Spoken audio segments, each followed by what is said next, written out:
here it is, the grill that tried to destroy me. But I was not destroyed. I came back stronger. So anyway, I thought I'd do a quick video of this Traeger Ironwood 885 that I've had for about a year now. It's been a love-hate. I'll go over some things that... Oh, Chewy's saying hi. I'll go over some things that I like about it, some things that I hate about it.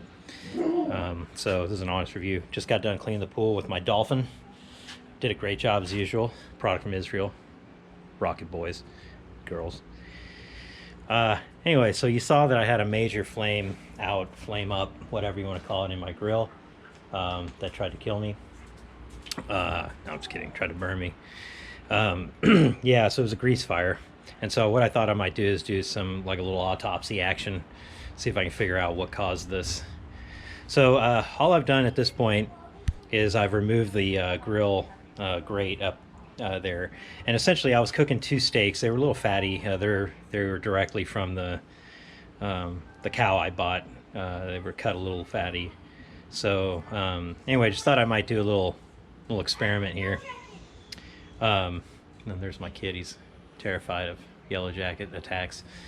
Anyway, so I thought I might just do a little video of what happened, because I'm not even sure what happened yet. All right, so as we look in here, so this is the grease pan that is supposed to channel all the grease down into the grease valley. Let me turn on the light, maybe you'll be able to see here. So it's supposed to go down into this grease valley, and as you can see, I keep the grease valley pretty clean. Really not a whole lot of buildup in there, and I cleaned it right before I used it. So the only thing that I can figure out that happened was grease somehow spilled over the sides here, where it doesn't flow into the grease trap. So what I'm going to do is I'm going to take this cover off, and the thing that irritates me about this cover is, or this grease pan, is I've never cooked directly on it. I've always had foil or the official Traeger overpriced metal drip trays on here, and it still looks like this, and I cover my grill, etc. So I don't know why it's like that. But anyway, the other thing that the fire did, it did damage the paint down here. You can see the paint got way too hot and started bubbling, so that kind of sucks. Also, it burned my brand new cover that I had put on this. Or not cover, sorry. It burned my brand new gasket that I put around the lid. The reason I put the gasket around the lid is because the fitment of the Ironwood 885 top or lid is terrible. You'll see. Let me show you what I mean by that. So if you look here, you see how it doesn't seal at all. I'm moving my drink. See how it doesn't seal at all? And then you can tell because there's smoke output residue right here. But anyway, I tried with Traeger support 3 times, and they sent me 3 different lids and a couple different hinges, and couldn't resolve it, so I gave up and bought the gasket. But now I have to replace the gasket again because it got burned alive. So sorry, gasket. Okay, so I'm going to switch to head camera mode. It's going to be the first time I try that, so it should be interesting. But I'm going to try that, and we'll dig into this thing and see what happened. This is what the grease trap looks like. So what I thought I might try to do is, I'm going to try to take some water here. I'm going to pour it down here and just kind of see where it goes.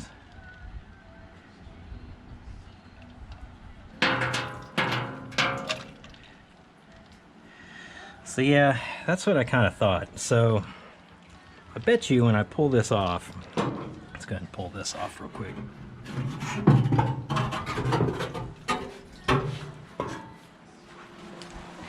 Let's take a look at the grease pan here. Okay, let's go.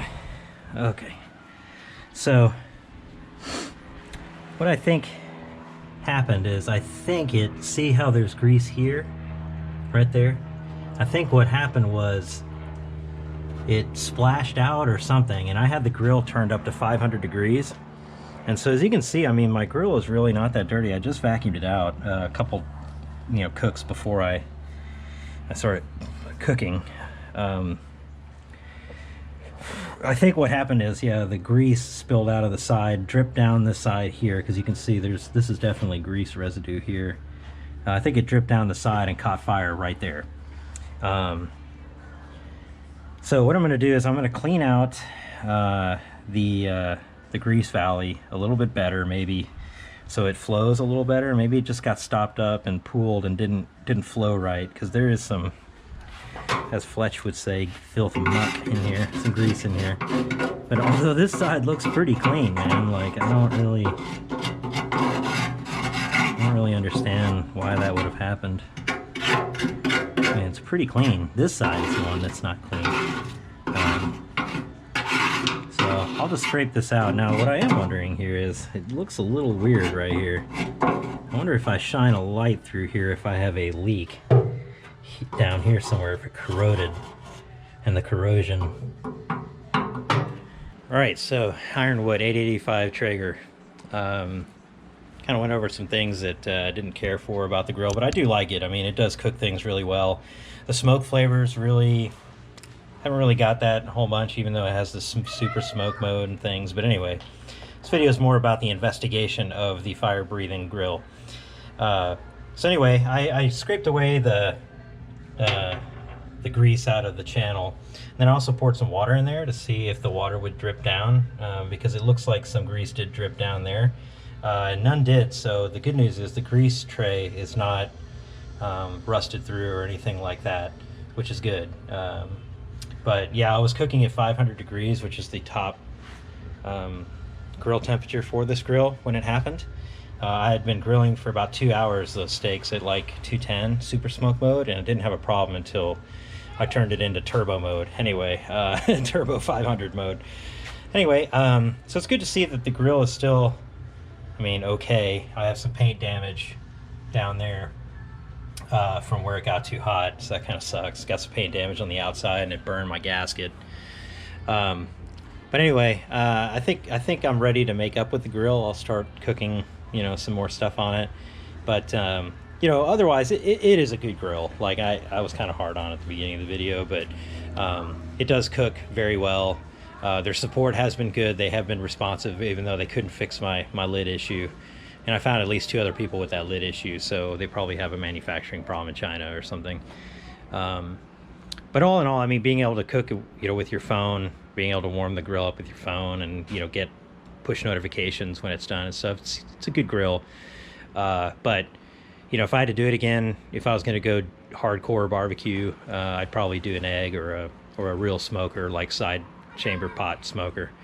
But anyway, so that's it for this video, the fire breathing grill.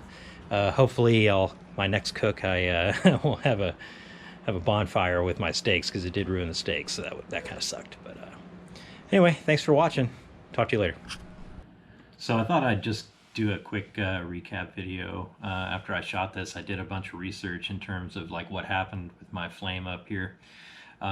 There's quite a bit of people that indicate that you should not try to sear the steaks on the grates, that's a kind of a risky move, because at 500 degrees, you know, the grease dripping off the steaks at 500 degrees through the grate, even if you have a cover on the thing, is like asking for grease fire. So I think that's probably what I'll do, is I'll slow cook the steaks on the Traeger, and then if I want to sear them, I'll bring them inside on a skillet or something like that.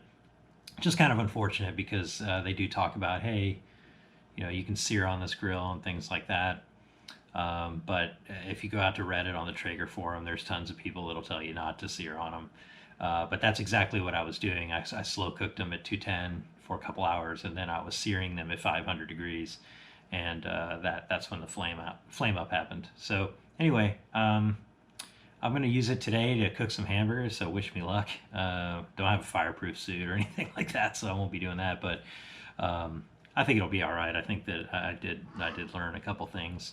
Hopefully this helps you if you do have a Traeger, maybe some things to watch out for. Again, I think it's a good device. You know, you really can't beat set and forget it kind of temperatures. It's good for people that don't want to mind a fire pit and check temperatures all the time and stuff like that. I just don't have the time for that kind of thing. I got way too much going on. So it's a good device. All in all, I do enjoy it. But I think it's definitely got its purposes, you know. Anyway, cool. Thanks for watching. See you next time. All right, let's dig into this thing. So, look here, yeah. That's what the, whoa. That's what the, I'll edit that out.